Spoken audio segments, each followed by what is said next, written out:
Қазақстан Республикасының тұңғыш президенті күні 1 желтоқсанда жыл сайын аталып өтетін Қазақстандағы мемлекеттік мейрам. 2011 жылғы 10 желтоқсанда парламент сенатының толық отырысында Қазақстан Республикасының мерекелері туралы заңына толықтырулар енгізу туралы заңнамасына қол қойылды. Қазақстан Республикасының алғашқы президент күнін атап өту Нұрсұлтан Әбішұлы Назарбаевтың мемлекет алдындағы дүр жетістіктерін тану мақсатымен ұйымдастырылған.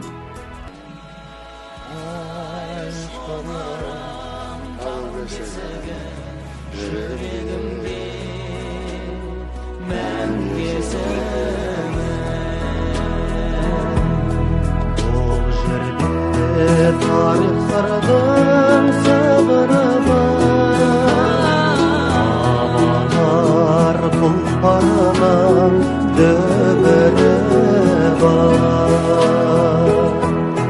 Bu yerde Jambul Jakem ölen aytkan, yerдің ағында